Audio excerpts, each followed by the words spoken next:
Daniel Thompson-Mills. Welcome everybody. Thank you for coming. Thank you. Great. Well, as you know, I gave a talk on bioterrain medicine last time, which is the subject of one of my books. But I've done a second book as well, which is Daniel's Guide to the Case Against Man-Made Climate Change. And that's what the topic we're going to focus on today. And I'm framing this in terms of how are we doing with that? Okay, right. Yeah.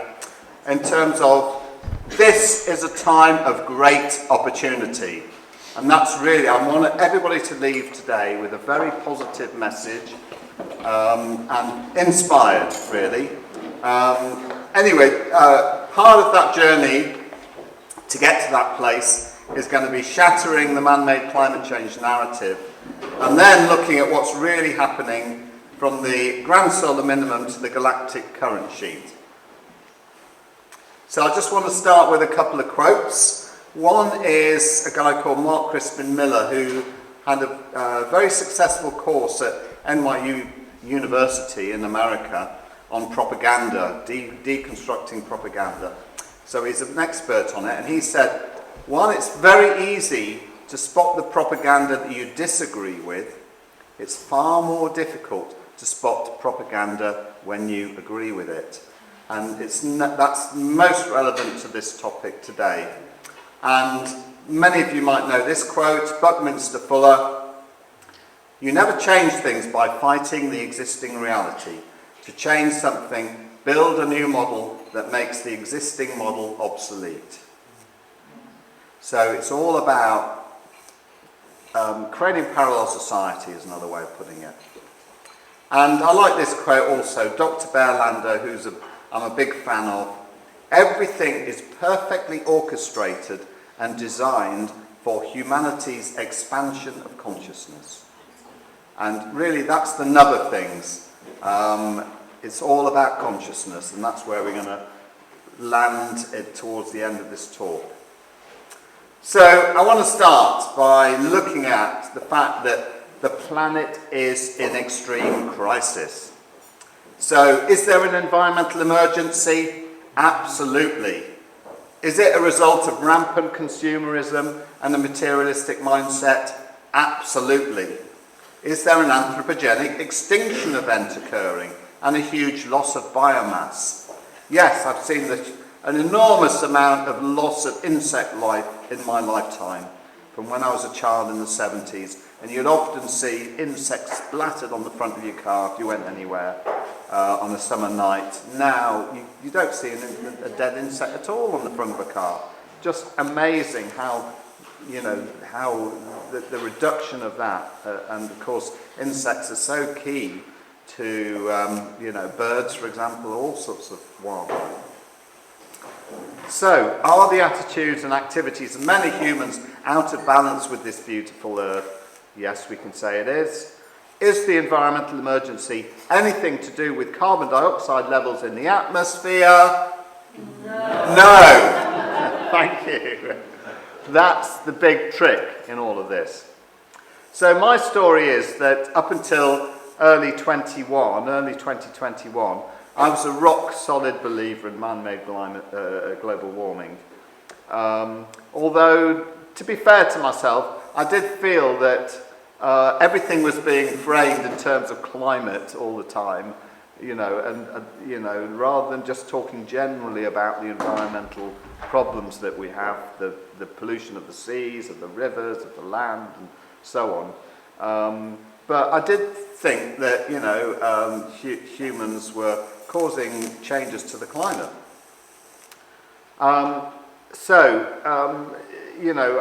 Part of all of this is, of course, that debate has been curtailed, and we're told the science is settled, which is an anti-science statement, because the science is not a fixed thing.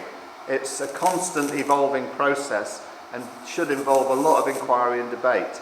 Well, of course, the whole COVID shenanigans made it very clear that debate is being curtailed, that we keep being told this narrative, the science is settled, around both virology and the germ theory, but also around climate change. So the fact that I could see, I started to understand a bit more about how the germ theory of disease has not got any basis in fact. I then was much curious to go on to examine the climate and went deep into researching and writing about it. So my aim in all of this is to engender open and cordial debate. And as I've said, inquiry and debate are the lifeblood of science. So I'm not saying, believe me, I know everything. What I'm saying is, look, just don't accept what you believe is true. I feel I've got, information here that I feel is valuable. It certainly has been to me, perspectives that are valuable. But, judge for yourself. Do your own research. That's the way forward for all of us, really. And let's have a debate. I don't feel I know all about this. It's a big topic. It's very complicated. But I feel I've got a sort of bit of a roadmap through it anyway. So, I want to stress over and over again that making a case against man-made climate change does not, underscore not, mean that making a case that there is not an environmental emergency. In fact, it means that rather than our energies and resources being channeled into the diversion of climate change as framed, they can be freed up to be focused on the real issues and causes of planetary ill health. And then we can start to build meaningful solutions. So, in my last talk, for those of you that were here, I showed this little schematic as well. So we've got scientism versus science. What is scientism? Well, it's dogmatic, whereas real science is open-minded. Scientism is all based on theories and mathematical models, whereas real science is, it values that, but it needs to go beyond that into studying and observing real life. And, if the theories and the mathematical models don't match with reality, then they're just meaningless. So we need empirical data as well. Scientism ignore doing control experiments because they're inconvenient, because there's always an agenda behind scientism, whereas science definitely will always be, doing control experiments. Scientists, the first job really should be to try and prove what they believe, what their theories are untrue. They should be doing everything to try and show that what they're putting forward, what they're thinking, what their understanding has a real basis. So, and again, this science is settled. No, science is a process, forever challenging itself and evolving. Scientism gets separated into separate disciplines which don't communicate with each other, whereas science, it's fine, study a particular area, but it needs to be integrated into a whole. So we've got a holistic understanding, which in my view, all comes down to consciousness. That's the basis of everything. Scientism, there's no debate, debate's being curtailed, censorship. Real science, we have open inquiry and debate. So, this is what Nikola Tesla said a long time ago. He said, today's scientists have substituted mathematics for experiments, and they wander off through equation after equation and eventually build a structure which has no relation to reality. So he's a fantastic example of somebody who was doing empirical research and really testing everything out and seeing what was the reality and what worked and what didn't work. That was like 80 years ago. Well, maybe even 100 years ago. So this is an overview of what I'm going to show today, just so you've got a sense of things. That way. Great. So this is going to give you a sense of what I'm going to talk about.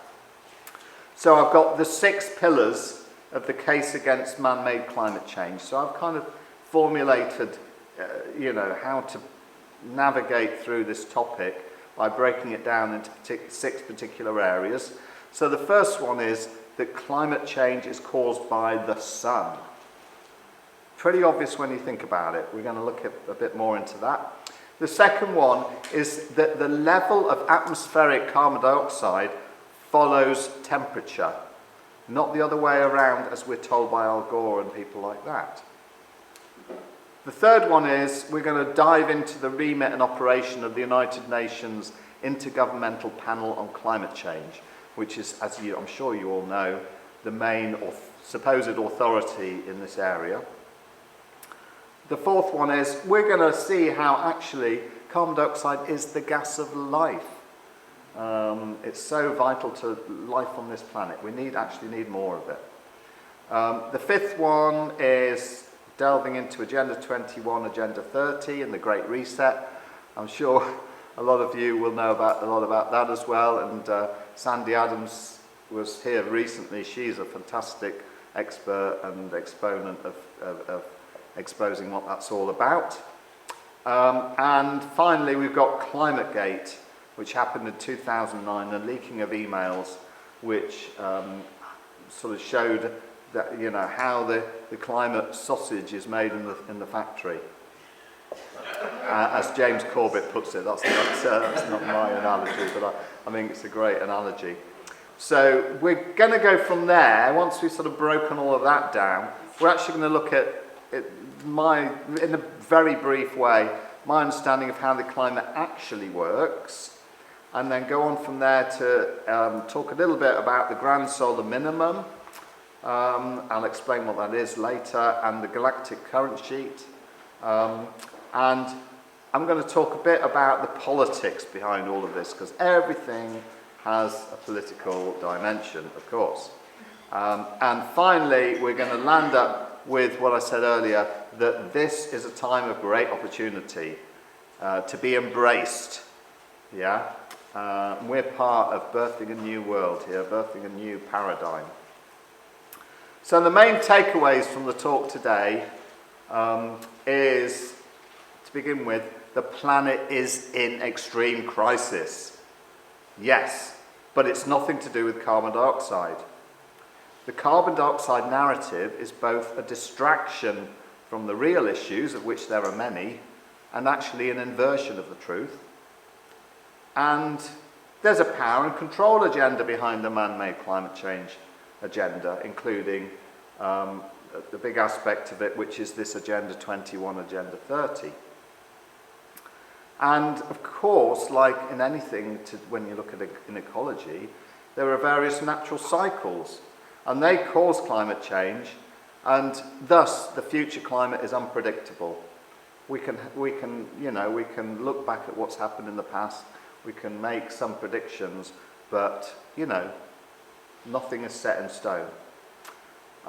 So within all of that, the most important thing for us moving forward is to be robust, resilient, and able to respond to whatever comes. And that goes across the board. Resilience is the most important thing to be building at this moment. And in terms of climate, well, that's resilience to whether it's warmer times or cooler times, damper times, drier times, yeah? And of course, this is all within the context of we need to break the shackles of the slave system we're in, take back our power, and come together in love and open-heartedness to be the guardians, stewards of an abundant, thriving, beautiful earth.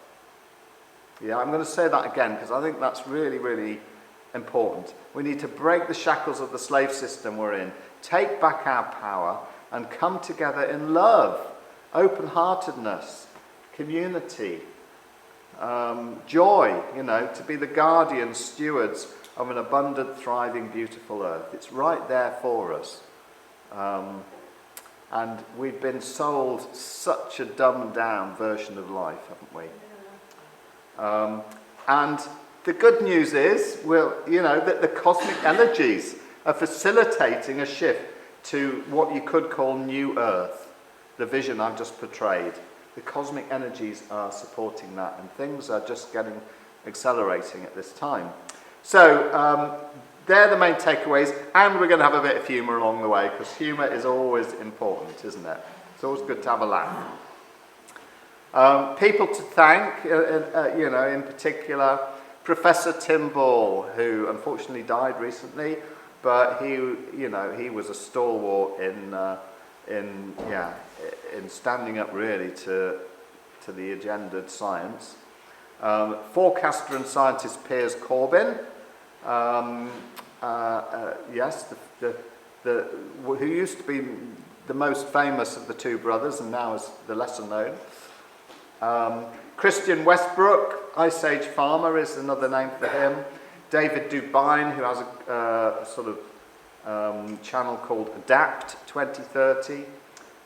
We've got the various scientists and commentators in the Channel 4 documentary that was produced in 2007 called The Great Global Warming Swindle, and another one called the US, which was a US produced documentary, The Global Warming War, back in 2014. We've got Sandy Adams, who's a local girl who I mentioned earlier, Pam Gregory, an astrologer. Highly recommend you tune into her if you've not done so already, which we're going to come to later, and just generally friends for their support. So thank you to all of those in particular. So we're now going to dive into the 6 pillars that I mentioned, beginning with the first one, that climate change is caused by the sun. So the climate is always changing. Okay, so when we've got this whole story of climate change, I would imagine that for a lot of people, it's almost as if, well, it's only, they get into this sort of way of thinking that it's only humans that are affecting climate, that are changing climate. Well, actually, climate is just, it changes, doesn't it? And we all know about, how things were in the, millions of years ago, and things were different. And so it is actually very obvious. Anyway, what is the driver of planetary climate change? Well, all you need to do is look up in the sky and see that big, great ball of fire, and it becomes very obvious. We live in a solar system for a reason. it's named that after the most important object in the solar system, which is the sun. And actually, we're relatively close to the sun, compared to the size of the solar system. The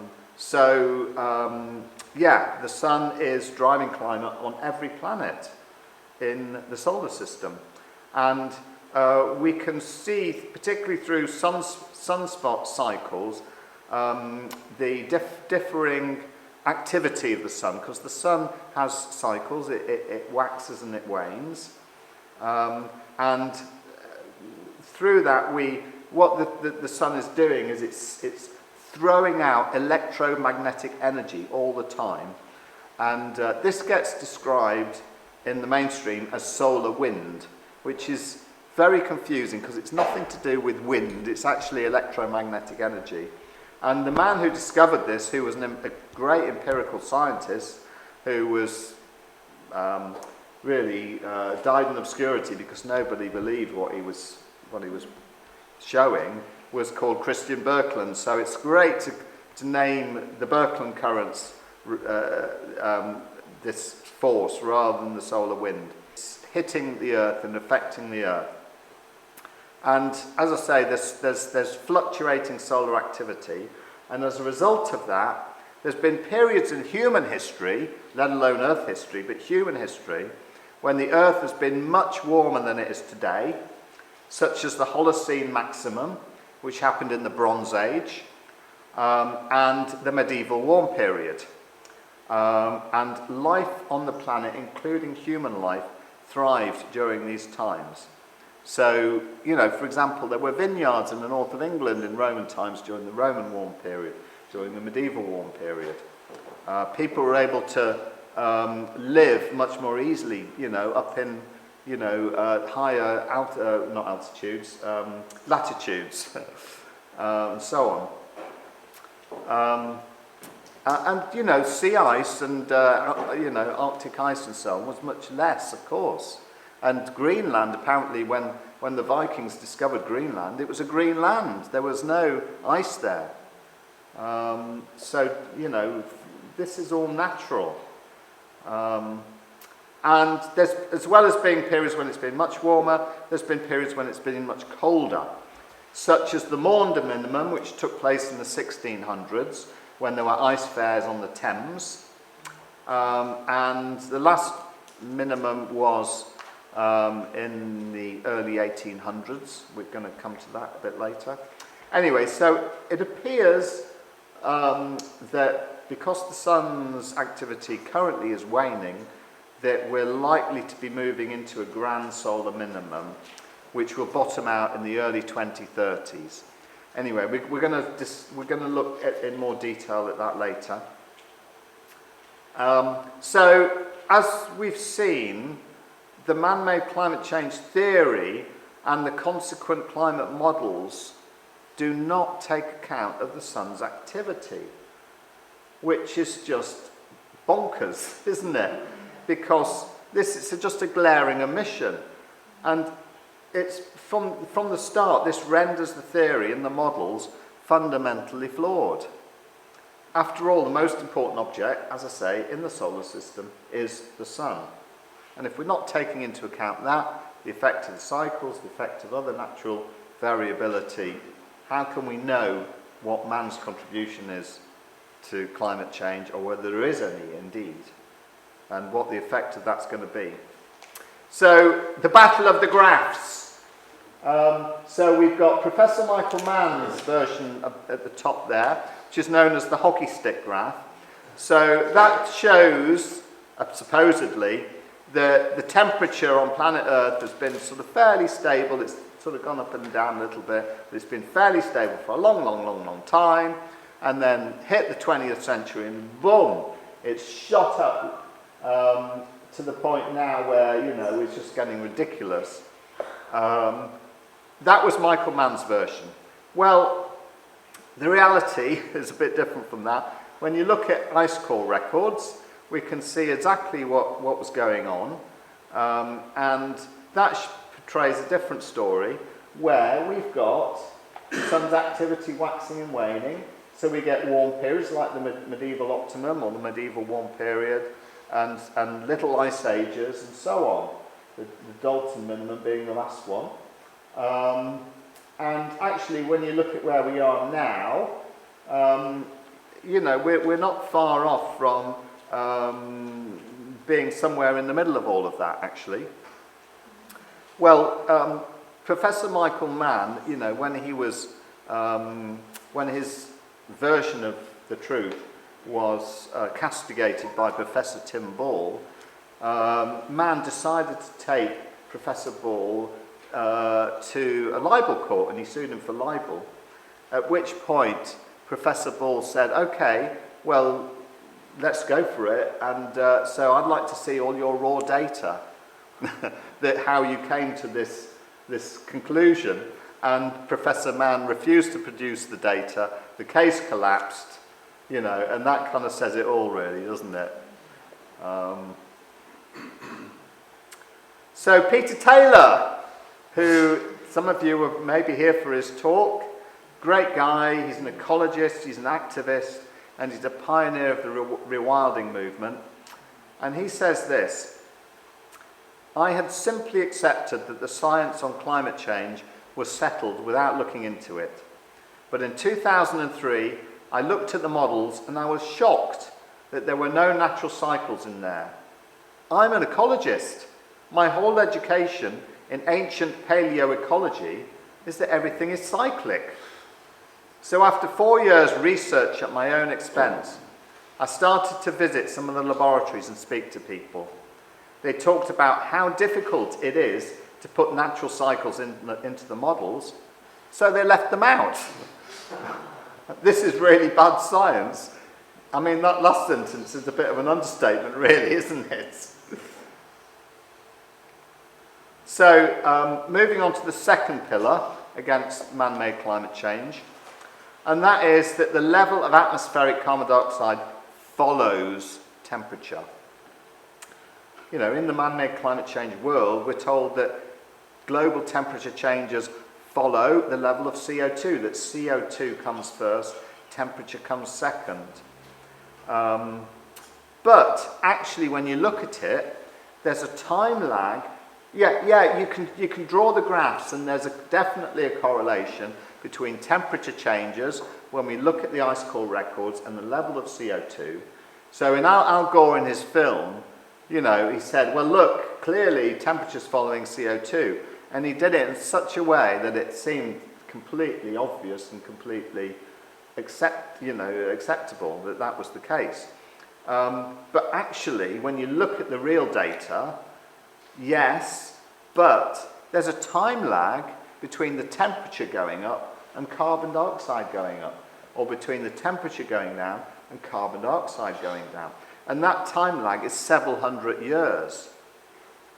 This is because, as I've said, the relationship is the opposite to what we're told. So why is this? It's because the majority of carbon dioxide is stored in the ocean.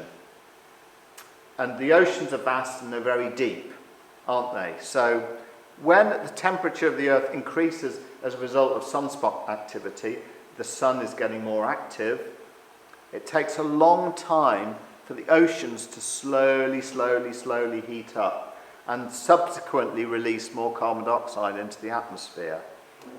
And equally, when the temperatures fall as a result of a decrease in the sun's activity, the oceans slowly cool down and absorb more CO2. And this is exactly the same as when you've got a fizzy drink. Warm it up, the bubbles appear, cool it down, the bubbles are absorbed or the gases are absorbed.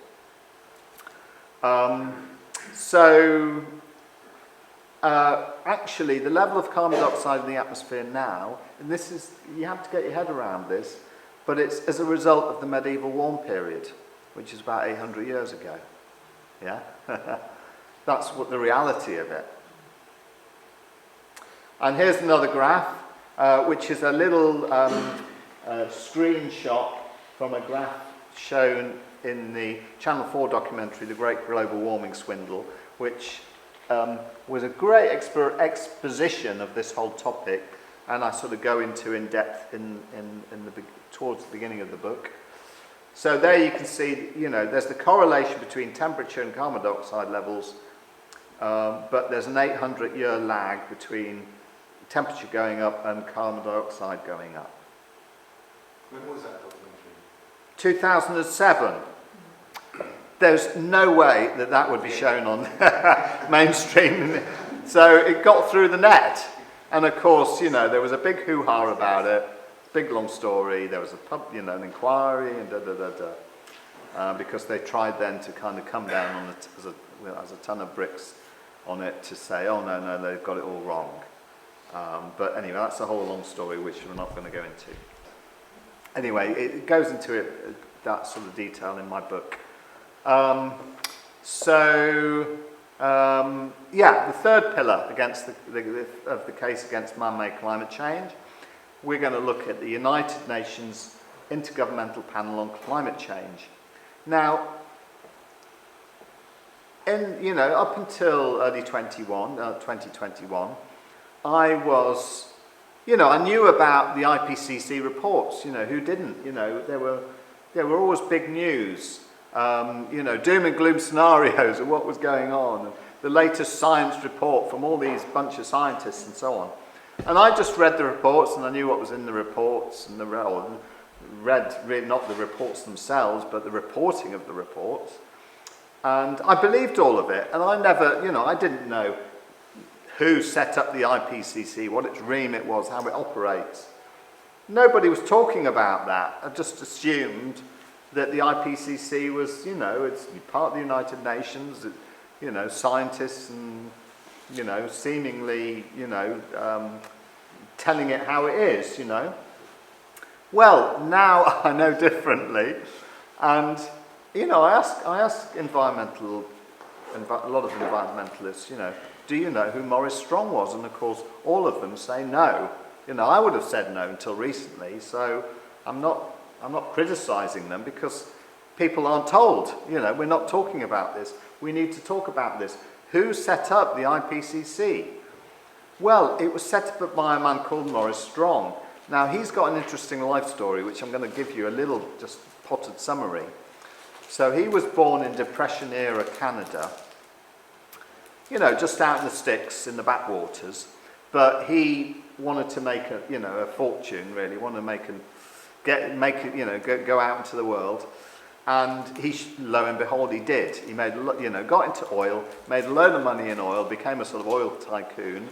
And through that, we got friendly, matey with the Rockefellers, who I'm sure all of you know, the biggest sort of family in the whole big oil world.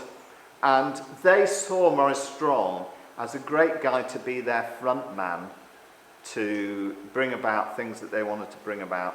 So Maurice Strong, he set up the United Nations Environmental Programme in 1972. And then he started organising a whole series of United Nations conferences, which began with the Stockholm Environmental Conference in the late 70s. Anyway, it culminated in the 1992 Rio Earth Summit, which was the pivotal moment, really. The IPCC was set up just before that.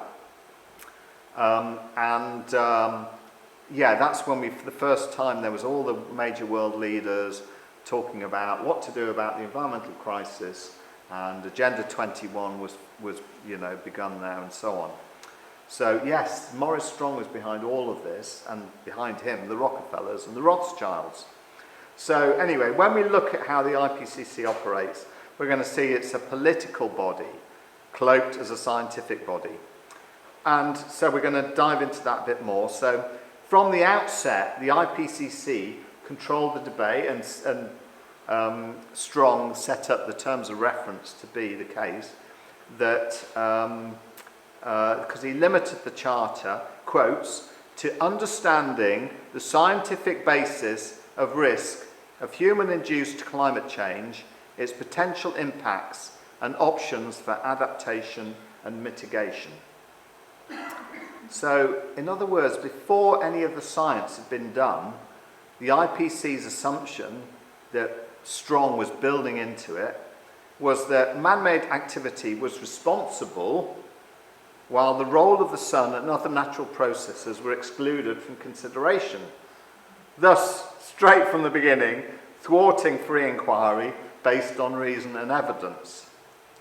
And then from that, he then further ensured the IPCC research was strictly limited to human-induced climate change through the way he established the system of IPCC working groups. So we've got the scientists, and we're told these 2,500 scientists, or around that number, form the IPCC, okay? And they're split into 3 working groups. You've got working group 1, 2, and 3. Well, working group 1, they look at the science, supposedly, and produce a science report, but that's already flawed because, as I've said, they can't take into account natural processes. So what their conclusions are really already flawed, and they're very narrowly focused. And then the working group 2 takes the findings of working group 1. They have to take them as fact, and then they develop all of these scenarios that are going to come about as a result of that. You know, the ice is melting, the sea levels are rising, and so on. And then working group 3 go on to say, so how can we adapt and mitigate to this?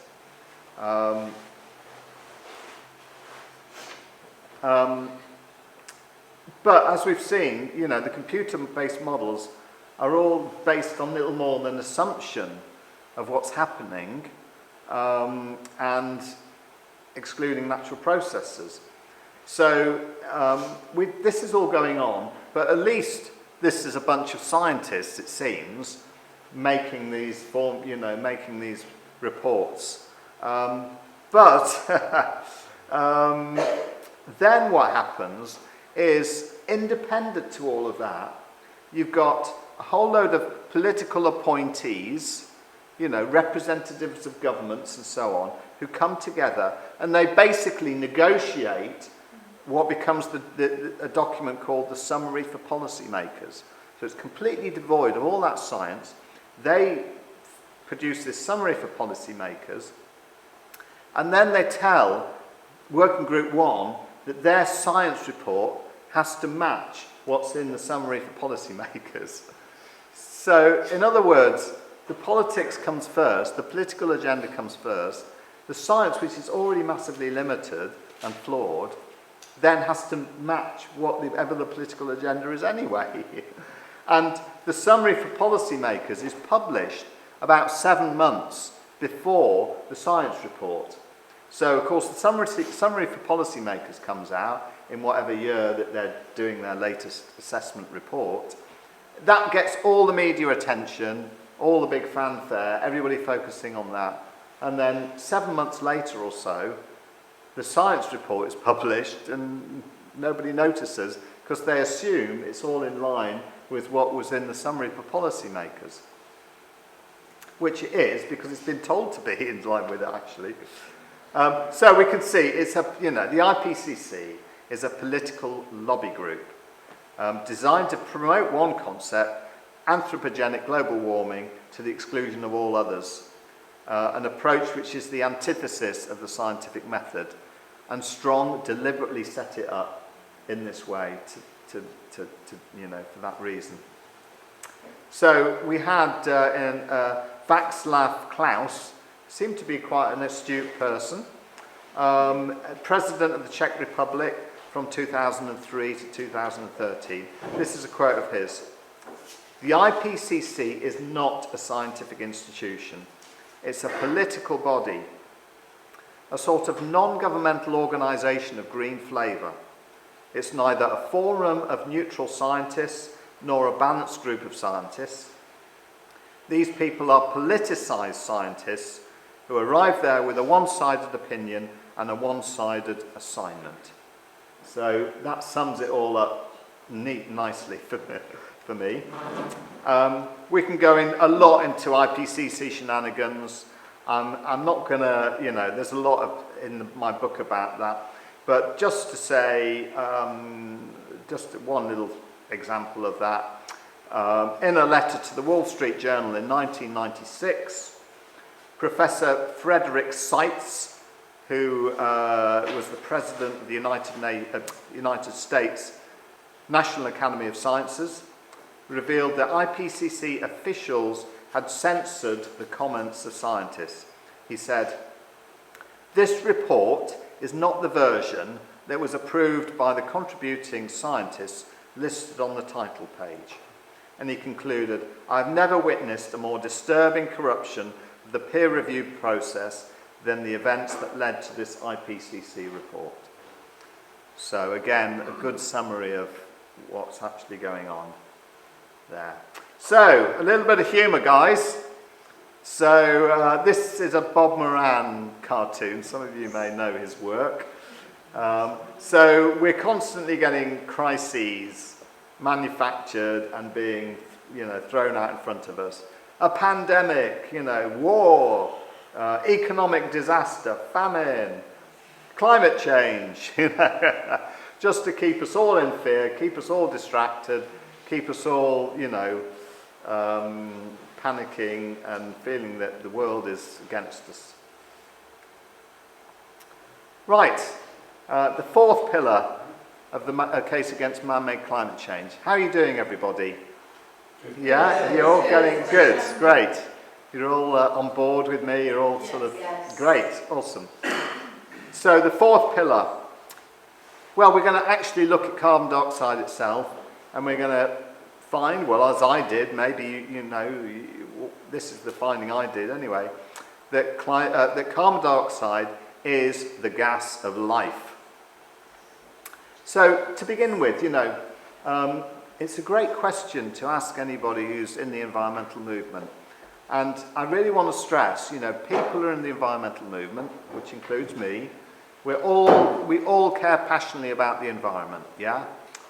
That's the bottom line. That's why we're active. That's why we're doing things. That's why we're trying to, create a better world, all of us, yeah? So I'm not at all denigrating people, and so on. But I do feel, obviously, a lot of environmentalists have been hoodwinked by this story, by this agenda. So anyway, I'll go up to, an environmentalist and I'll say, so how much carbon dioxide is there in the atmosphere then? And they'll say, 80%, or they'll say 20%, or they actually have no idea. But generally they seem to think, understandably, because this is the way things are portrayed really, that carbon dioxide is a significant amount of the atmosphere. Well, actually, when you look at it, it comprises 0.04%. 0.04% of the Earth's atmosphere, and humans produce about 4% of that. So we're taught, another way of putting it is carbon dioxide in the atmosphere is 400 parts per million. Now, Piers Corbyn has a great analogy for this. He says, imagine Big Ben, the volume of Big Ben being equivalent to the volume of the atmosphere, and the amount of CO2 there is the top inch and a half of Big Ben, and the amount of man-made CO2 is about a millimetre. In other words, it's about what a sort of equivalent to a bird poo on the top of Big Ben, right? So termites produce 10 times more CO2 than humans. So why no war on termites, CO2 is a natural gas, it's not a pollutant. This is the key thing. Pollution is a big problem. Yes, CO2 is not a pollutant. Now, is CO2 a greenhouse gas? And this is where things get a bit trickier in my understanding. I'm not settled on this. So there's some scientists whose analyses are reported in my book. They say that greenhouse gas, they say that CO2 is a greenhouse gas, but it's a weak one. That water vapour and clouds have a far more significant heating effect than CO2. In other words, they say the effect of man-made CO2 has on climate is negligible. Now, forecaster Piers Corbyn, who's an amazing, very clever guy, he's come to the conclusion that CO2 actually has zero heating effect in the atmosphere, and that's due to the fact that for it to have a heating effect would run counter to the laws of thermodynamics. And I'm not going to go into that now, and I don't feel I even fully understand it myself. I'd love to meet Piers Corbyn one day and just run through it with him what that's all about. But anyway, that's his conclusion. And then Peter Taylor, who gave a talk here, as you know, recently, the ecologist, and he's also the author of a book called Chill, A Reassessment of Global Warming Theory. Now he says, and he showed this in his talk, when there's a graph shown in the media of 40% more CO2 in the atmosphere, that's real enough. It's the highest concentration of CO2 in the atmosphere measured over the last 2 million years in ice core records. Okay, that's where he's at.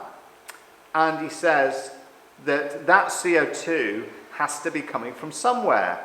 The assumption is it's coming from our emissions. What's the effect of that?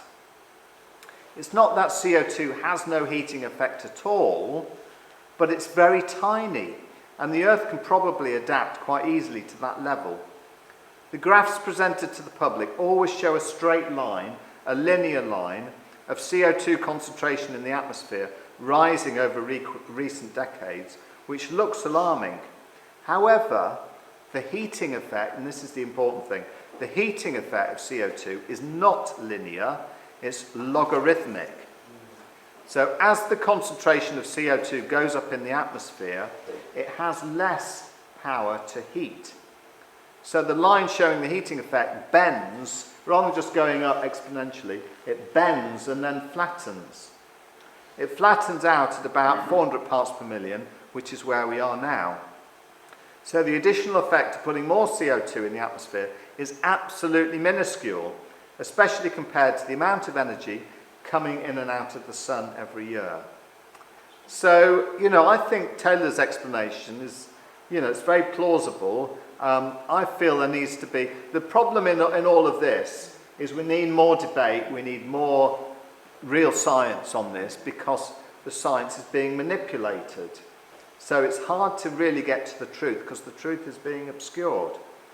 But my view coming out of this, I feel it's clear that rather than being the villain, carbon dioxide is the gas of life. Why is it the gas of life? Because plants need CO2 to grow. And life is based on carbon and water. We are carbon, yeah? So what does reducing our carbon mean? Reducing us, amongst other things.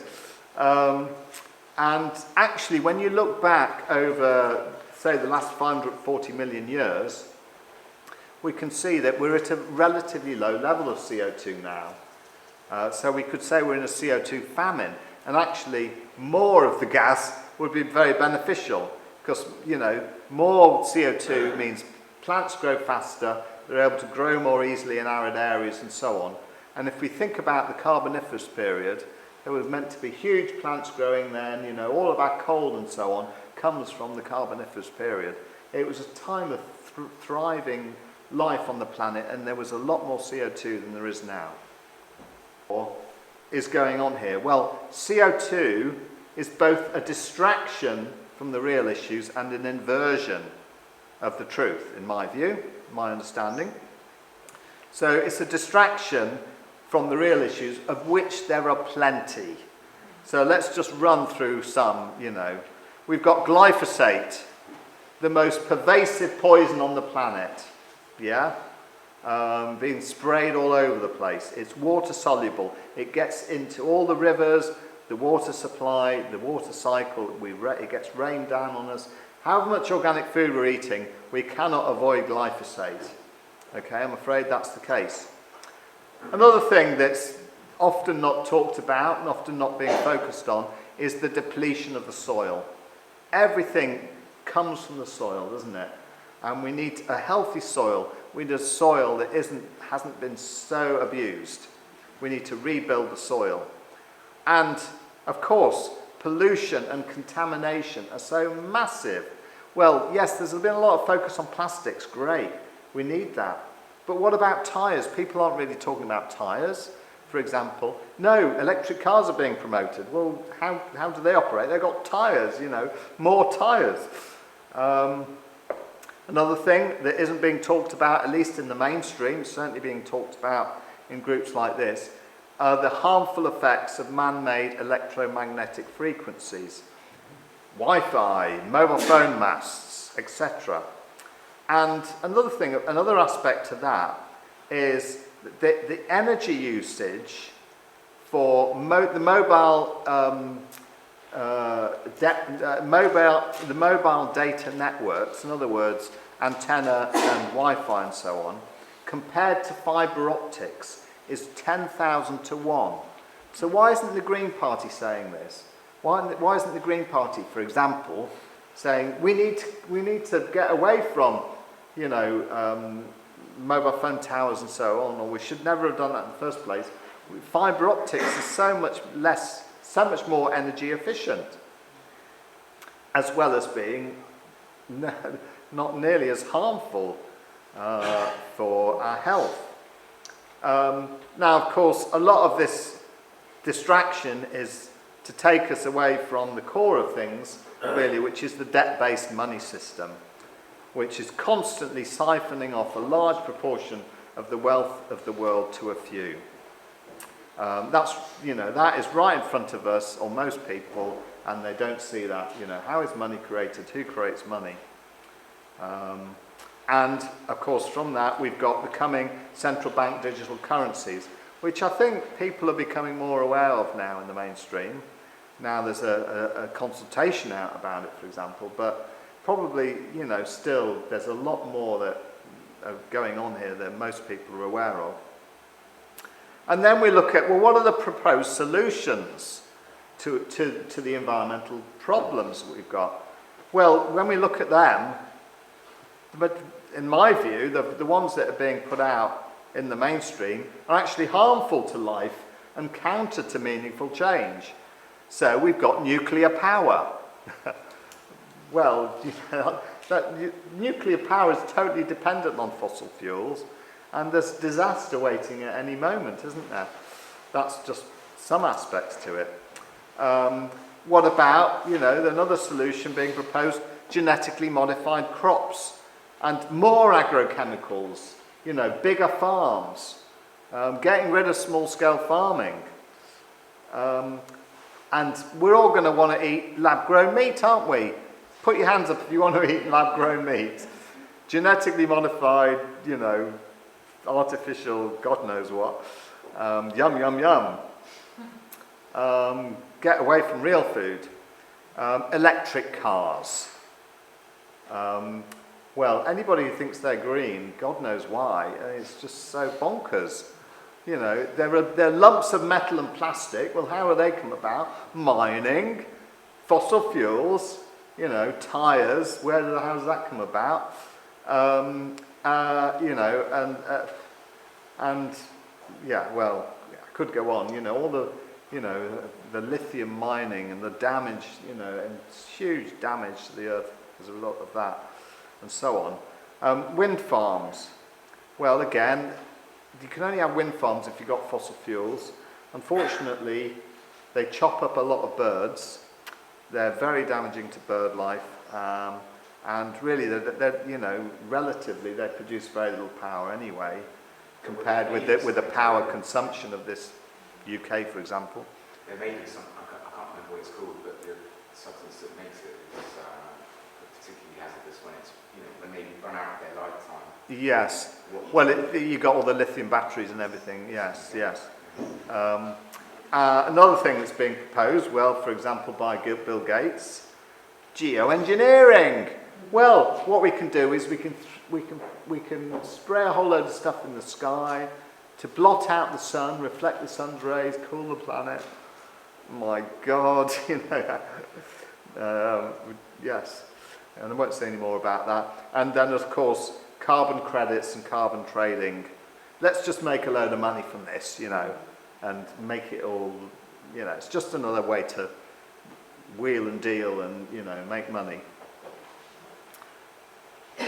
Okay, so the core of this, in my view, is that we're constantly being given this idea that there's a technological fix, that we can just carry on as normal. We can carry on with our consumerist lifestyles. We can carry on with our Netflix subscriptions, with our constant deliveries from Amazon full of Chinese crap made of plastic that, gets put in the bin after, a short amount of time, and so on and so on.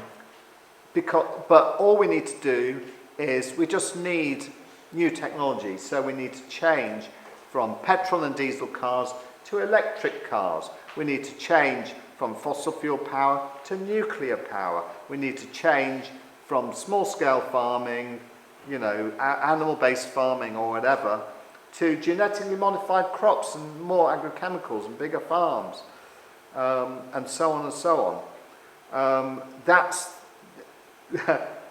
the basis of what we're being told is the way forward. Well, the elephant in the room, as far as I'm concerned, is that actually, we need to fundamentally change our lifestyles.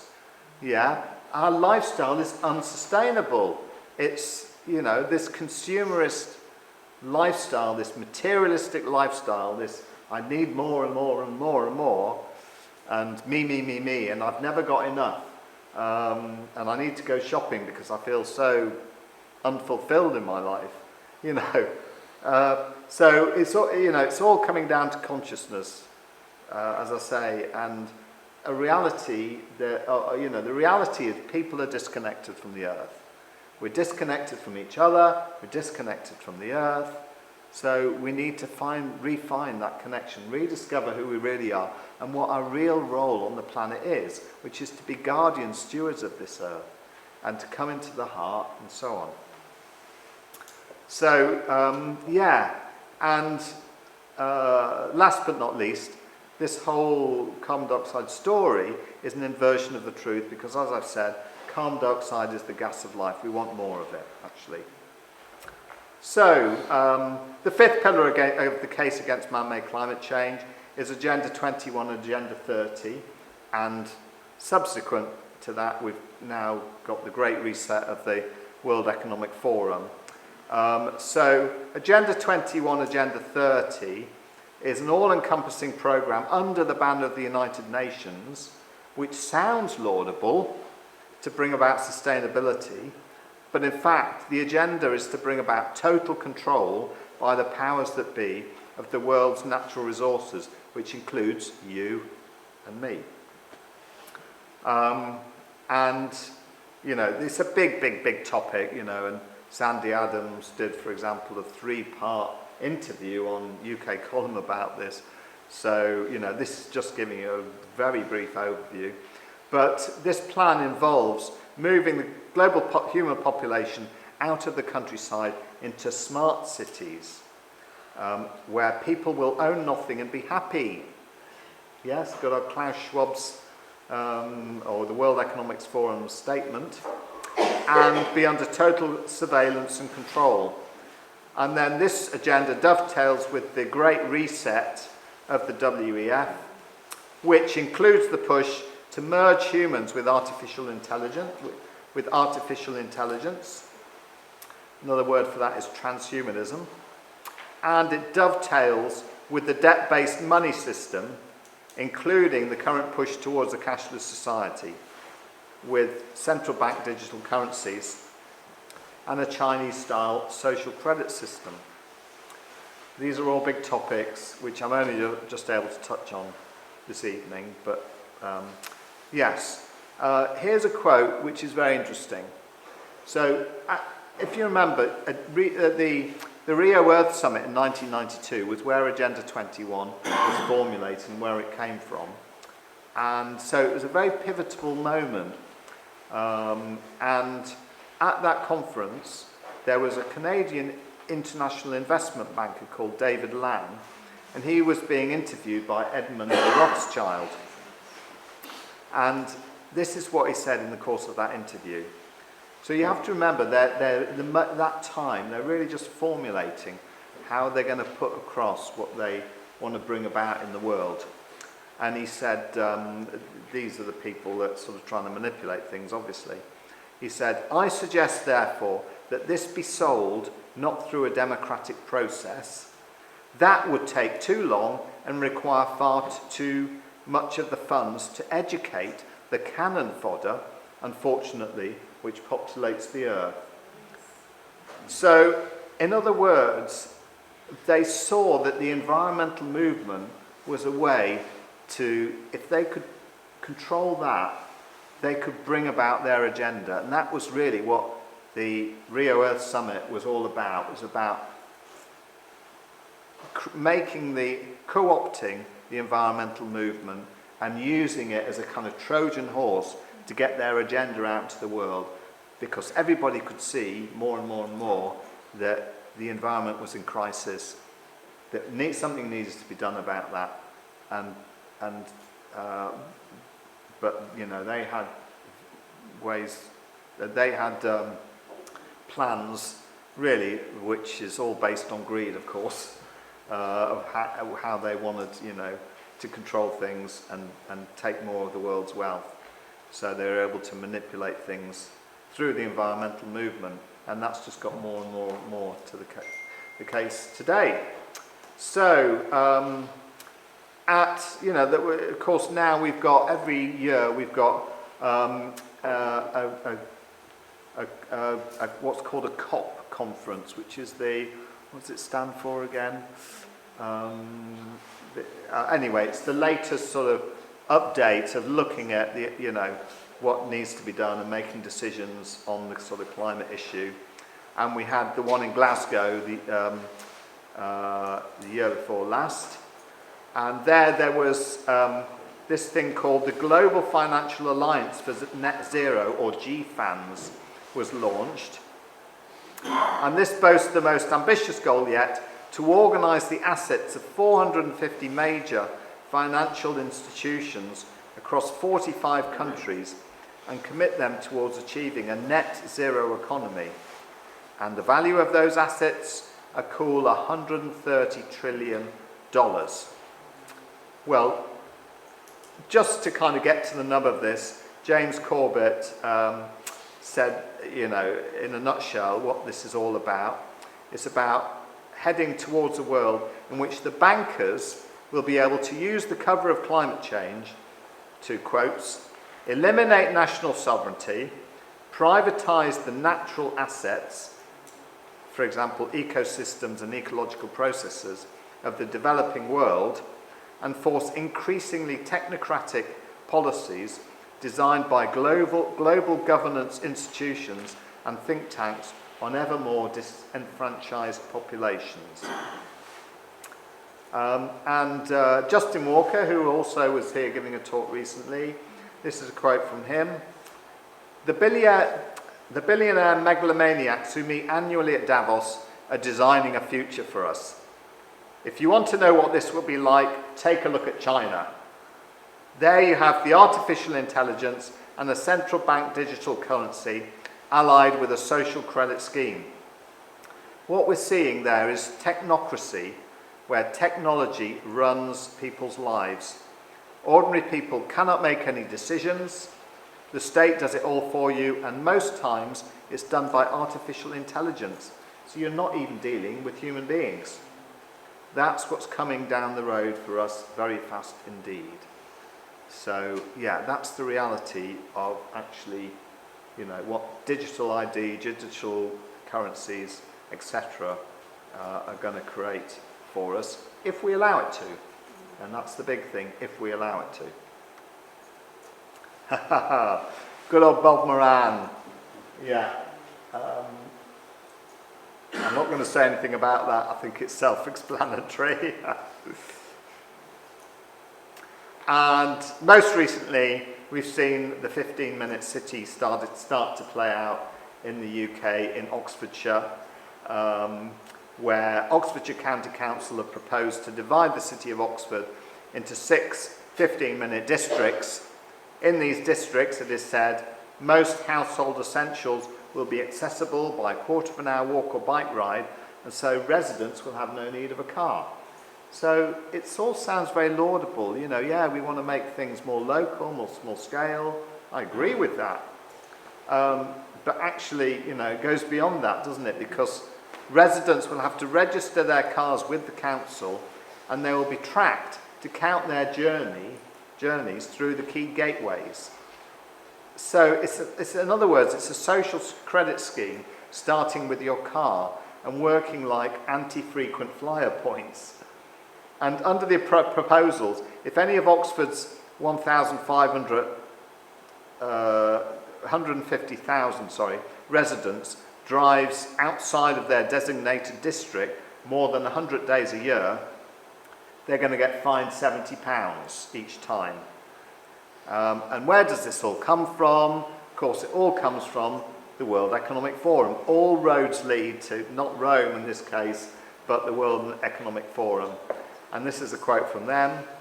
As climate change and global conflict cause shocks and stresses at faster intervals and increasing severity, the 15-minute city will become ever more critical. So, in other words, what is this? It's a climate lockdown. And it's restricting freedom of movement. Yeah? What if you're in one district in Oxford, you've got an elderly relative in another district, you have to go and visit them every day. Or you're working in another district. Or you just want to go there for the hell of it. Yeah. No, you can't do that. And who's telling you? Well, it's all these people who fly around in private jets and helicopters. Yeah, why should we listen to them and believe them? So, the last of the pillars of the case against man-made climate change, which I'm only going to touch on, but it goes into depth in my book, is what's known as ClimateGate and the censorship of dissenting voices. So, in 2009, a whistleblower released emails showing how climate academia including such people as Professor Michael Mann, who I mentioned earlier, were manipulating and destroying data, along with blocking publication of articles which didn't support their anthropogenic global warming agenda. And this became known as ClimateGate. Now, interestingly, in the media at the time, it got a lot of attention, in The Guardian, for example, and there was a big fuss made of it.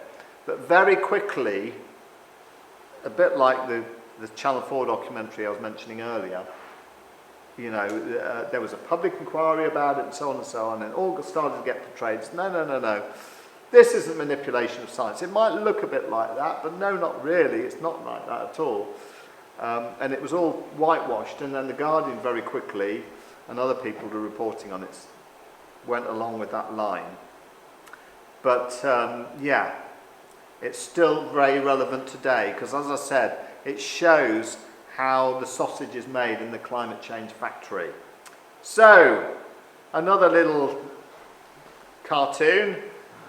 We had COP26 in Glasgow, and then last year we had COP27 in Egypt. Crock of shit. Yeah, okay.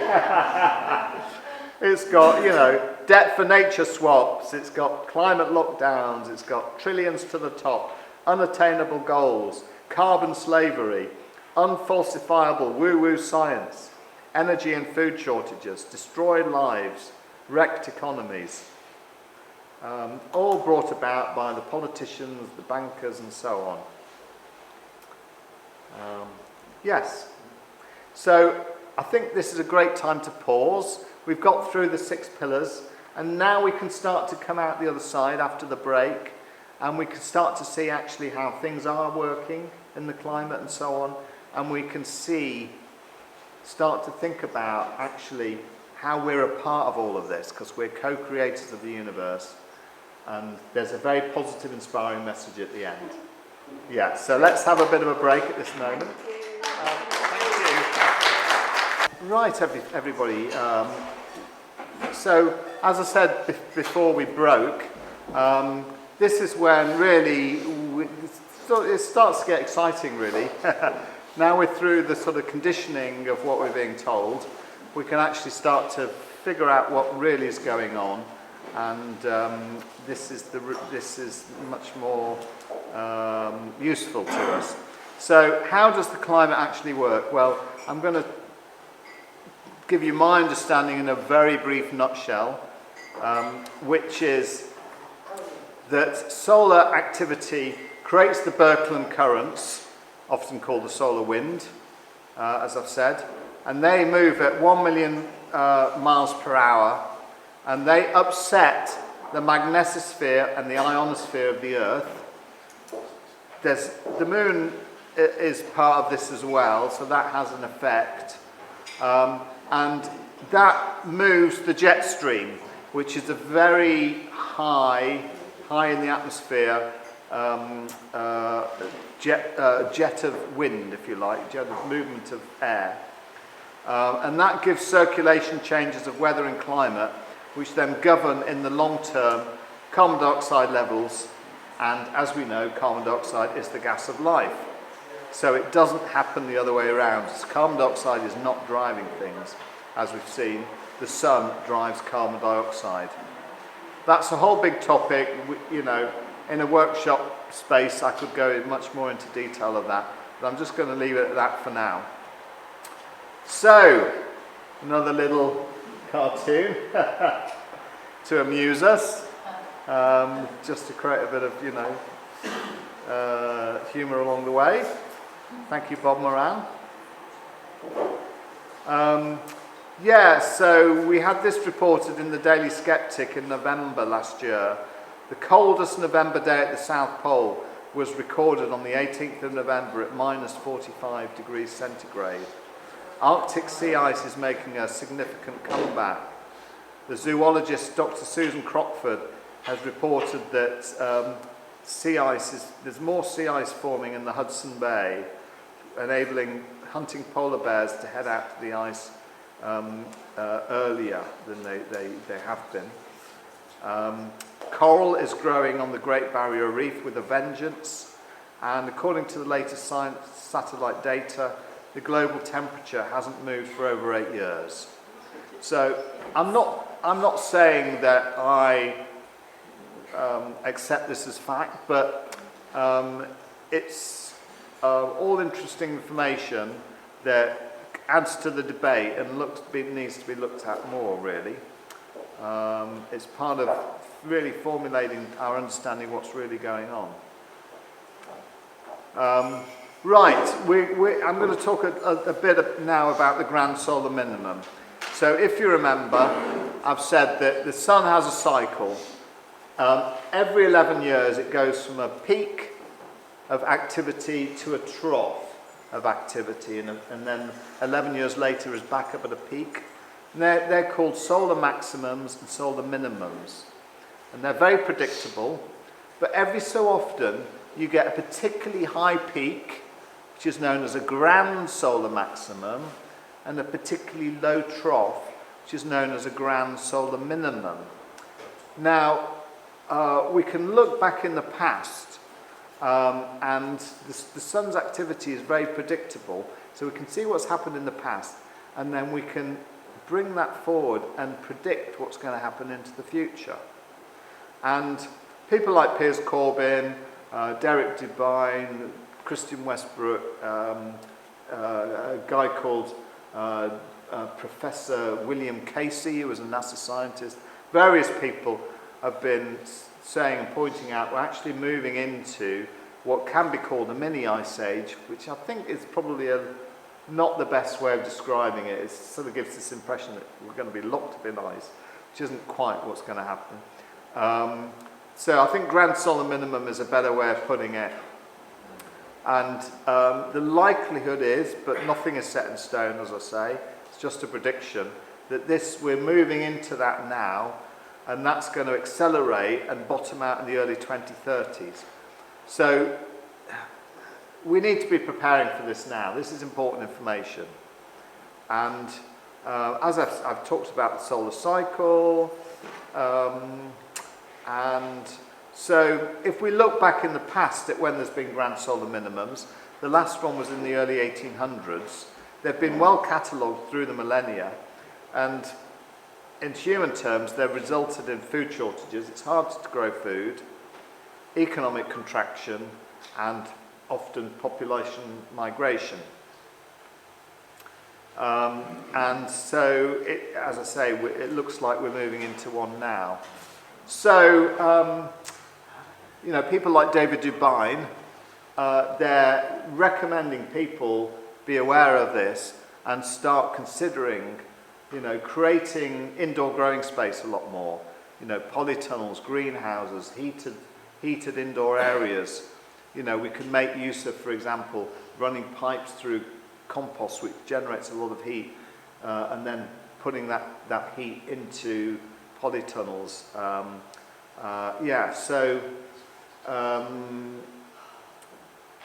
It's a big deal because, of course, we've been told that the planet's heating up, but maybe it's actually going to cool down, at least for a period. Now, let's look at an overview of the politics. Let's start with a quote from H.L. Mencken.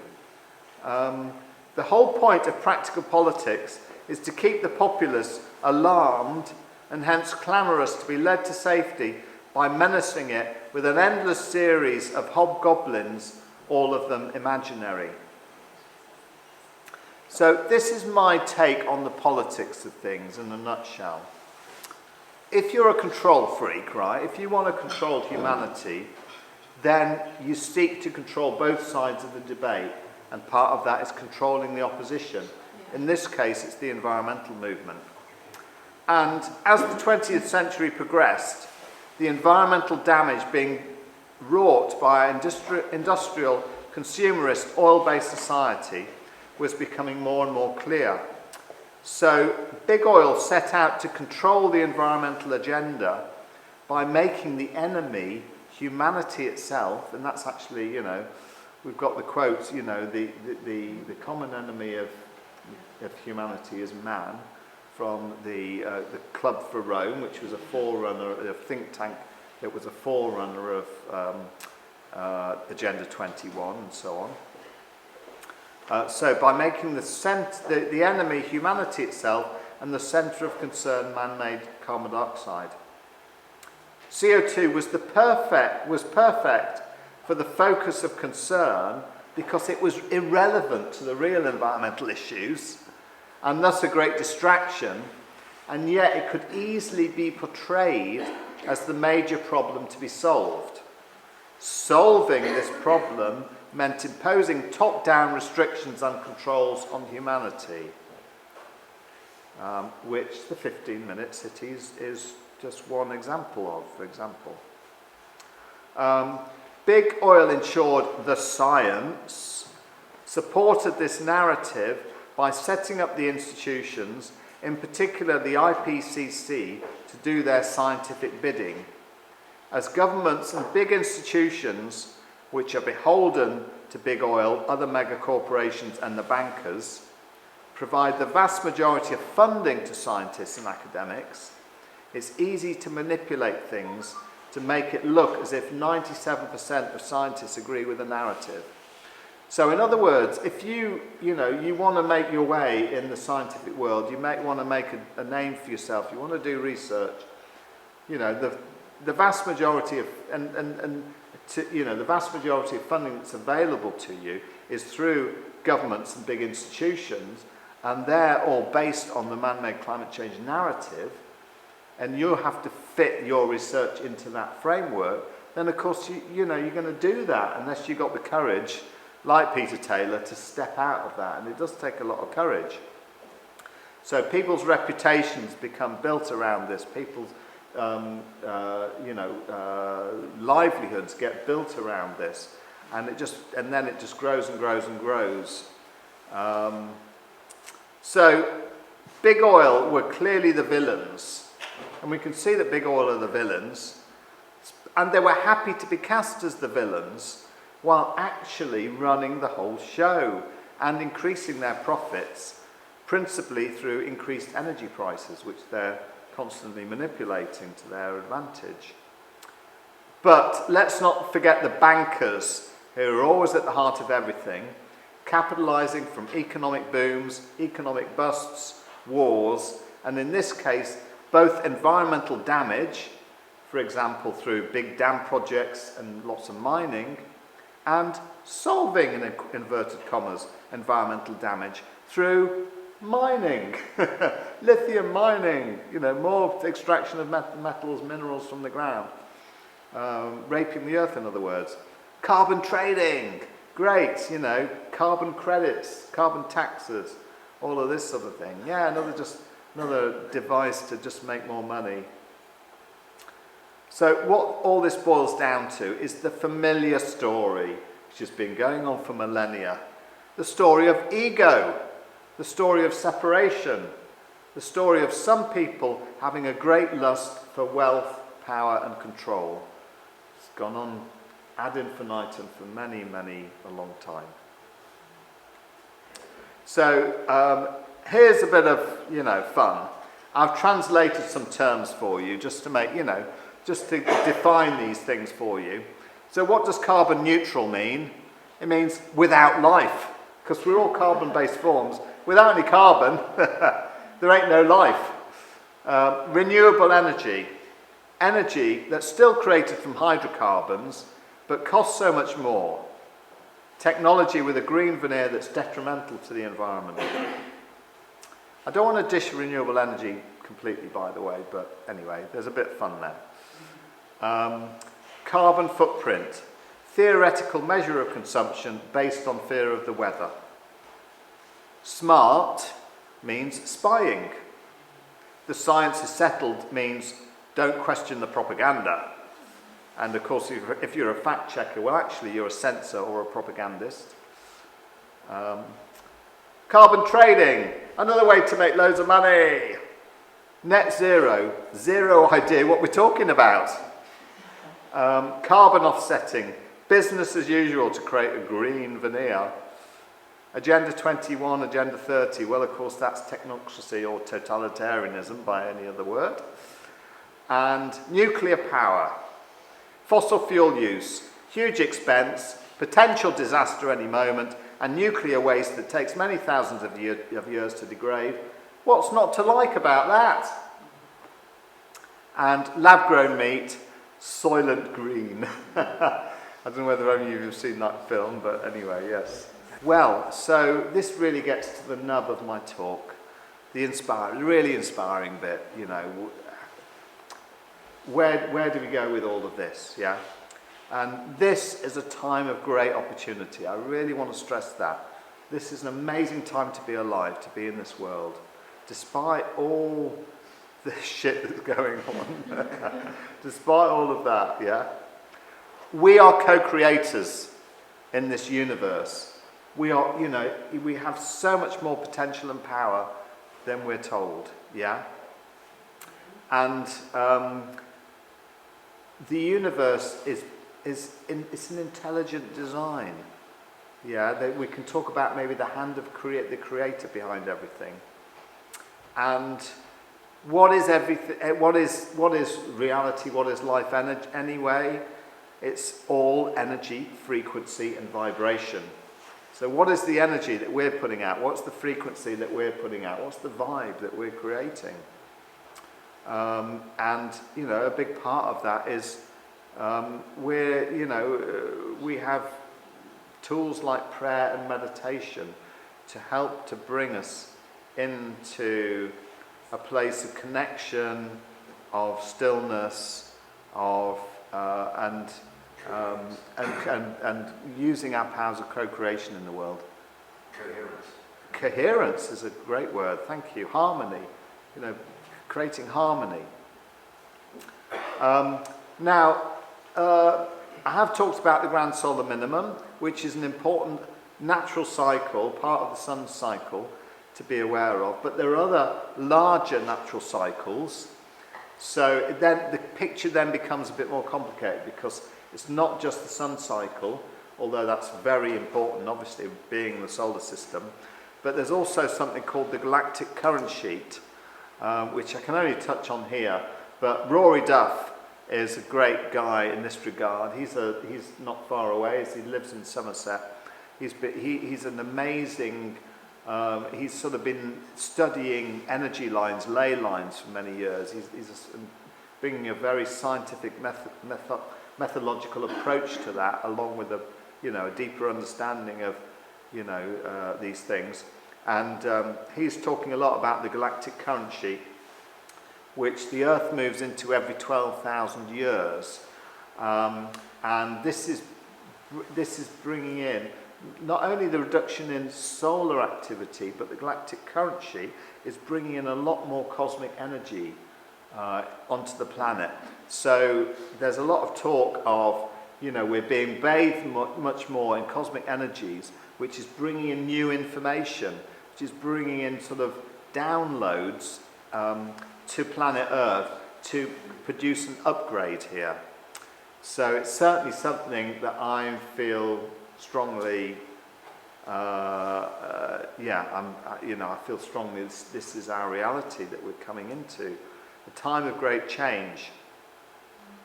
Another thing that I wanted to say is we're constantly being, given this perspective that there's a shortage of energy. There's never enough. Yeah, so this is why big oil are able to manipulate energy prices, because there always seems to be a shortage of it. Well, actually, there's no shortage of energy, and there are ways of accessing energy that can be discovered, rediscovered, that will enable us to have unlimited, decentralized, non-polluting energy. And this will take us away from technology based on explosion to implosion. So again, this is in itself is a massive topic. We've got characters like Victor Schauberger and Nikola Tesla, Wilhelm Reich, a lot of suppressed technologies and a lot of potential moving forward in this area. It's not, I can only touch on it tonight. We're just getting an overview of things, but that's my sense of things anyway. So what's the way forward out of all of this? Well, it's definitely to create a parallel society. Another word for this is agorism. So agorism is a radical libertarian philosophy that seeks to create a society free of coercion and force by using black and grey markets in the underground, or, quotes, illegal economy, to siphon power away from the state. So creating a parallel society is essentially creating, remember the Buckminster Fuller quote at the beginning? If you want to change the existing model, just create a new one and make the old one obsolete. So parallel society is all based on that concept, that we take ourselves as much as we can out of the mainstream systems, start to provide them ourselves in our local communities together, our energy, our food, our community, our entertainment, and so on and so on.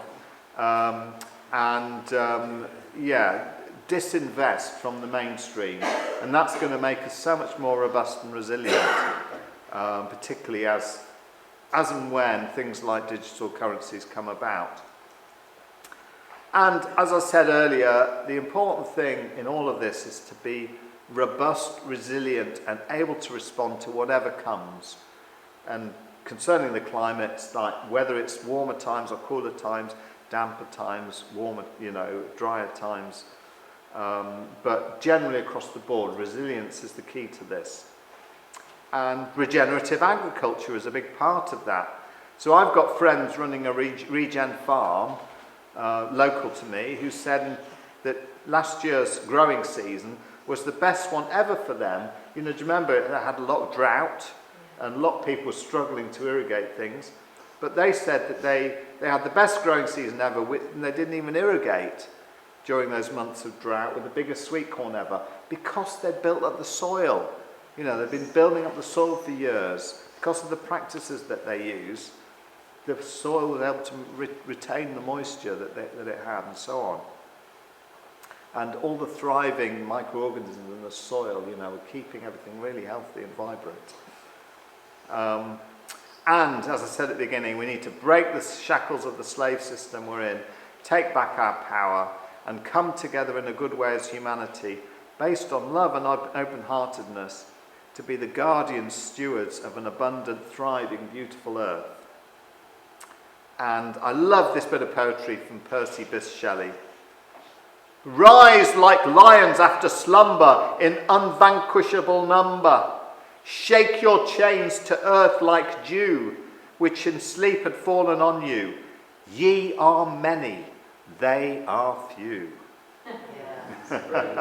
Thank you, Shelley, for that. Bit of, passion, energy, yeah? And we've, to guide us through these times of turbulence and transformation, we're very blessed to have wise elders. And here's some that I would recommend you connect with. I'm sure there's plenty more than these, but one of which is Pam Gregory, who's an astrologer, and she has a YouTube channel and is constantly putting out whatever you call them, podcasts on her channel. Don't feel you have to know anything about astrology to get a lot out of those. If you do know about astrology, then it helps. Pam Gregory, well worth checking out. Check her out on YouTube. Rory Duff, who I mentioned earlier, this pioneer in the study and understanding of ley lines and earth energies. And I think his website's called roryduff.com. Again, it's mentioned in my book anyway. And another guy just to mention is Foster Gamble, who co-produced the Thrive documentaries, Thrive 1 and Thrive 2, which really go into that whole aspect of the energy side of things that I was talking about, and all the amazing stuff that's being developed in terms of, often gets called free energy. Essentially what it is tapping into the infinite energy that's there in all things. And my sense of that is that the universe is really just waiting for us to get to a certain level of consciousness before the universe is going to kind of allow that to click into place. Because I think we need to have you know, if we had that amount of energy, we need to have the responsibility to, you know, to use it wisely, which I don't think generally we're in the place to do so at the moment. And my guiding philosophy, you know, if nothing else, you know, just this quote of Mahatma Gandhi is a fantastic thing to leave with tonight. You know, be the change you wish to see in the world. That's you know, you've only got control over yourself. Okay, let's create the reality that we want now in our own world and in our communities as best as we can. Okay, it can be challenging in this dysfunctional culture, this dystopia that we live in, but let's start creating little bits of paradise. Yeah, and I'm sure you're all doing that anyway, but I'm just encouraging us to go further into that and be role models for others, really, as well, particularly young people. So here's a couple of quotes from Pam Gregory, just to keep the inspiration going. She talks about New Earth, which, you know, is this sort of phrase that's being used a lot.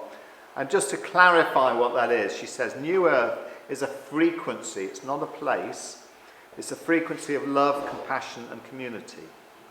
And then another quote from her is that the energy on the earth has never been higher than it is at the moment. I profoundly believe that we're in the midst of the biggest evolutionary jump humanity has ever made, despite what it looks like on the ground. So we're here as aware people, as people that want to create a different reality for ourselves and others.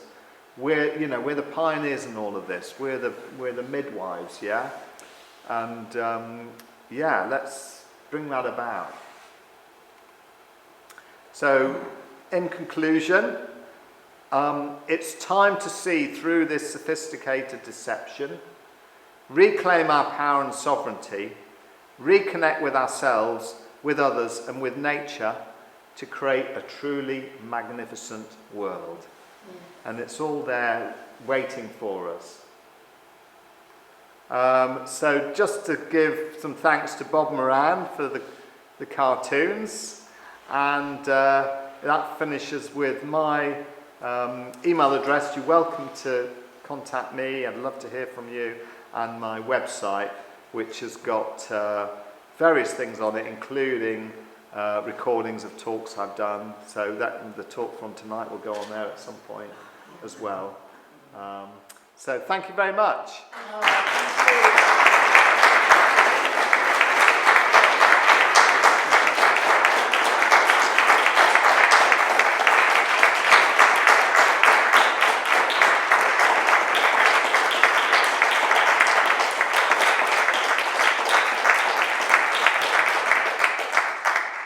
So it's time's getting on a little bit, but do we have time for questions or discussion? Do we have a bit of time for that, do you think? Yes? Okay, good. Getting some nods. Would you mind just quickly go back a few slides to the Shelley poem? Yeah, Yes. would you mind pull that? You want to take a photo of it? Or write it down, yeah. Is that in your book? Good question. I can't remember. It probably is, but I can't say 100%. Any questions, any points of discussion or whatever? Yes? Hello. Hi. Thank you very much. It's all those very interesting. I think it's interesting you've got a lot of political elements in there, and then some physics and geographical elements. And I would like to see being separated out. I think some of the political things are very concerning, certainly concern me. Some of the science things I'd just like to explore a bit with you. So I understand you're saying that the climate is changing due to sunspots like this every 11 years or so. That's correct.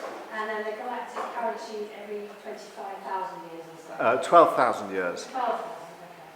So what we've actually observed is that very sudden increases in temperatures, like in the UK, we've experienced very hot summer temperatures recently, far more frequently and far hotter than in recorded history, that last 200 years or so.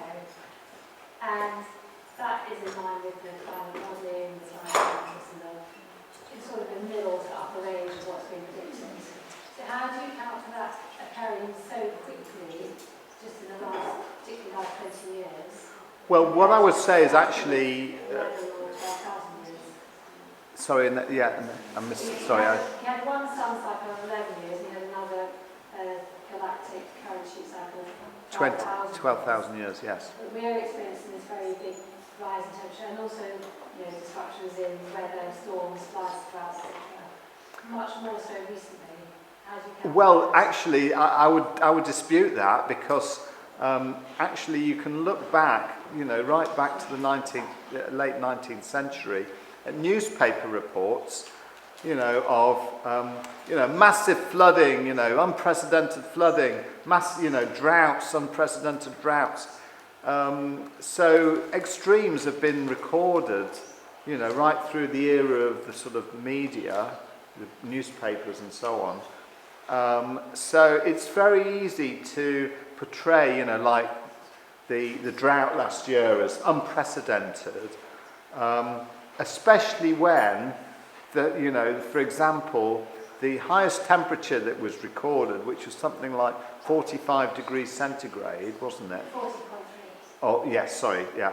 And we're told that this is the highest recorded temperature in the UK. Well, where was it recorded? It was recorded at a US airbase right alongside the runway. So you've got all that tarmac creating, a heat reflective environment, and then you've got, jets coming in and out with their, all their exhaust fumes. I know for a fact it was in Charlwood next to Gatwick, where it was the highest place in the country, because I'm around those parts, and it's right next to the airport, which is exactly the same. Yes. When we look at, We actually lived through that one.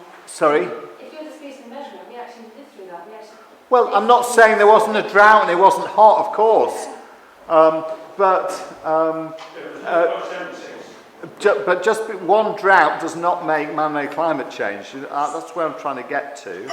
I mean, a few years ago, we were being told, wet, cool summers were, being brought about by climate change in the UK. So the thing about climate change is that, if it gets warmer, we're told it's due to climate change. If it gets cooler, we're told it's due to climate change. If it gets wetter, we're told it gets due to climate change. If it gets drier, we're told it gets due to climate change. So it's a catch-all. Everything gets framed as climate change, which is why, in my view, they changed the word or the phrase from global warming to climate change, because it became much more of a catch-all thing.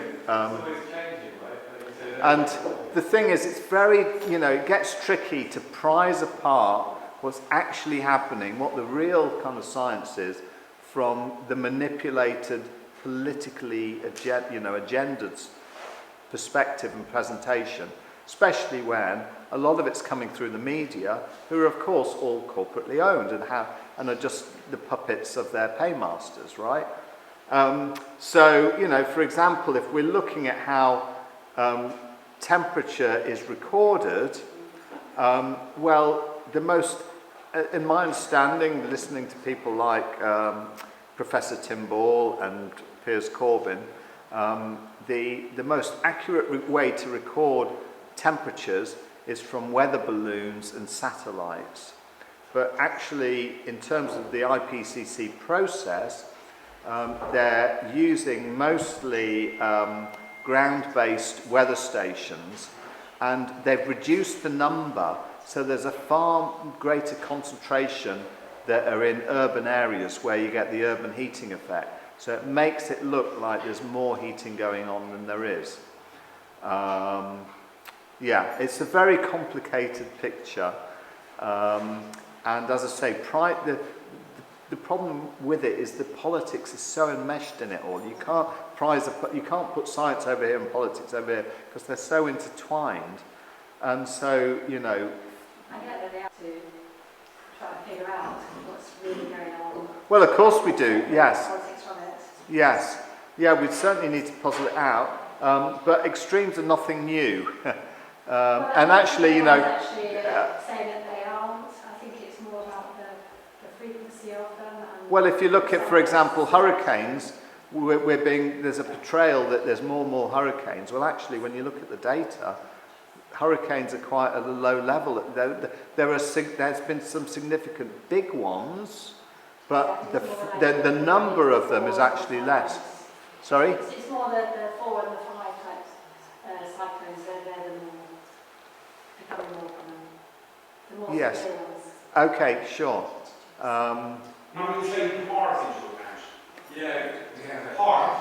half. Have you taken part into account with this weather scenario we have? Taken one into account. Harp. H-A-A-R-P. Oh, harp. Harp. Sorry, I couldn't quite hear what you say. Yes, well, that's a good question. Clearly, in my view, I haven't researched this area massively, I have to say, but there is weather manipulation going on, and HARP, or I can't remember what what does it stand for? Yeah, I mean, there's 4 of them. There's one in Norway, there's one in Alaska, there's one in Western Yes, Australia. yes. I think there's one in Russia. Yes. as well. Well, you know, it's interesting because there's a couple of presentations that I've watched of Piers Corbyn. One was in 2017, I believe, and then the other one was in 2021. And one of the first questions he was asked when he got to Q&A was, what about, you know, weather manipulation, geoengineering? Is that having an effect on the climate? And he readily agreed, like I am now, that these things are going on. There seems plenty of evidence of that. But he said, you know, he's got this model called the solar lunar action technique model of weather forecasting, and which has been extremely successful over over decades now, at predicting not necessarily very short-term weather and climate, but medium to long-term. And he's got documented that, you know, hugely. Anyway, he's saying that his technique is still able to predict, you know, with accuracy, the future medium to long-term weather and climate. So my sense of things is, on a local level, yes, they're able to manipulate things, you know, with stratospheric aerosol injection. I've got this phrase off to a T now. A lot of people call it chemtrails, but I think a better way to put it is stratospheric aerosol injection, because that's the real technical term for it. That's going on, and can be manipulating weather. You say stratospheric, and the stratosphere is right up. They're spraying at the moment between 5 and 10,000 feet, and they're doing it by this kind of fashion. Well, let's not get too much into the topic, but what I'm trying to say is, I think they're manipulating things on a local level, affecting, you know, we can see it happening where, you know, all of a sudden it's a clear day, and then all of a sudden there's all these lines in the sky, and they're all spreading out, and they're creating cloud cover, and da-da-da-da. But, you know, the cosmic forces are so much greater and bigger than all of that. And I think, you know, ultimately, you know, the cosmic forces are, you know, completely trump whatever humans can do on the ground here. Yeah, with that in mind, it's been widely recognised, certainly in the space weather community, that the solar system, the planets are changing in terms of temperatures and stuff. So this isn't just something that's happening on Earth. This is like recognised in Venus and Jupiter and Saturn. There's changes going on there. Yes. And again, the sun's actually changed colour. You know, it used to be an orange Yes, yes. Well, we're all trying to figure this out together, aren't we? But as I said, ultimately, we don't need to think and worry too much about what's coming down the road. What we need to be thinking and doing is creating resilience to whatever comes, because we can try and puzzle it out, but, the universe will do what the universe does. And also, we're co-creators of our reality. So we're not at the mercy of all these cycles and all these things. We're a part of it. I mean, it's a bit of a trite, or I don't know whether trite's quite the right word, but there's this whole thing of native peoples doing rain dances, and it's sort of been portrayed as, oh, isn't that funny? All the primitive people, they're doing a rain dance, great rain. But no, actually, these things are real. We can affect the weather. There's people doing a lot of work with, mobile phone masts, with chemtrails, using orgone devices to affect all of these, to create more beneficial energies. So, we're not just, we're not just disempowered in all of this. We can use our, we're all part of it. We're all part of the web of life. And if we're working to create more harmony where there is disharmony, that's really our job ultimately. Do you know how to make the orgons? I know there's a chap in America that's done it very successfully. There's a guy called the orgone donor in America, who's worth checking out. Yes. The orgone donor. It's basically 50% resin and 50% organic material, i.e. metal, and then you put the crystals in there. Yes. And you just let the resin set. You need to be in an open air environment because the resin is quite High.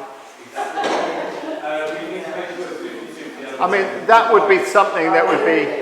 That would be something that would be great to do as a hands-on workshop in a well-ventilated space. Exactly. Yes. That's what I was thinking. Yes. And he also puts on the ley lines. Yes. Well, yes, because, you can buy orgone and you can use that to donate to. But actually, when we create these things as well, we're able to put our prayer and intention into them. Yes. So really what I'm saying is, we're not disempowered. Let's create resilience. Let's bring our, our creative powers to create a more magnificent world. Yeah. Yes. I think it's probably best to close there, and we're, welcome to have any discussions more, in more intimate setting. And of course, more information, books are here, so grab the Yes, opportunity to please. get the books. Yes. Really, The books go into a lot more detail than I was able to do today. Yes. that's brilliant. Thank you. Thank you, everybody.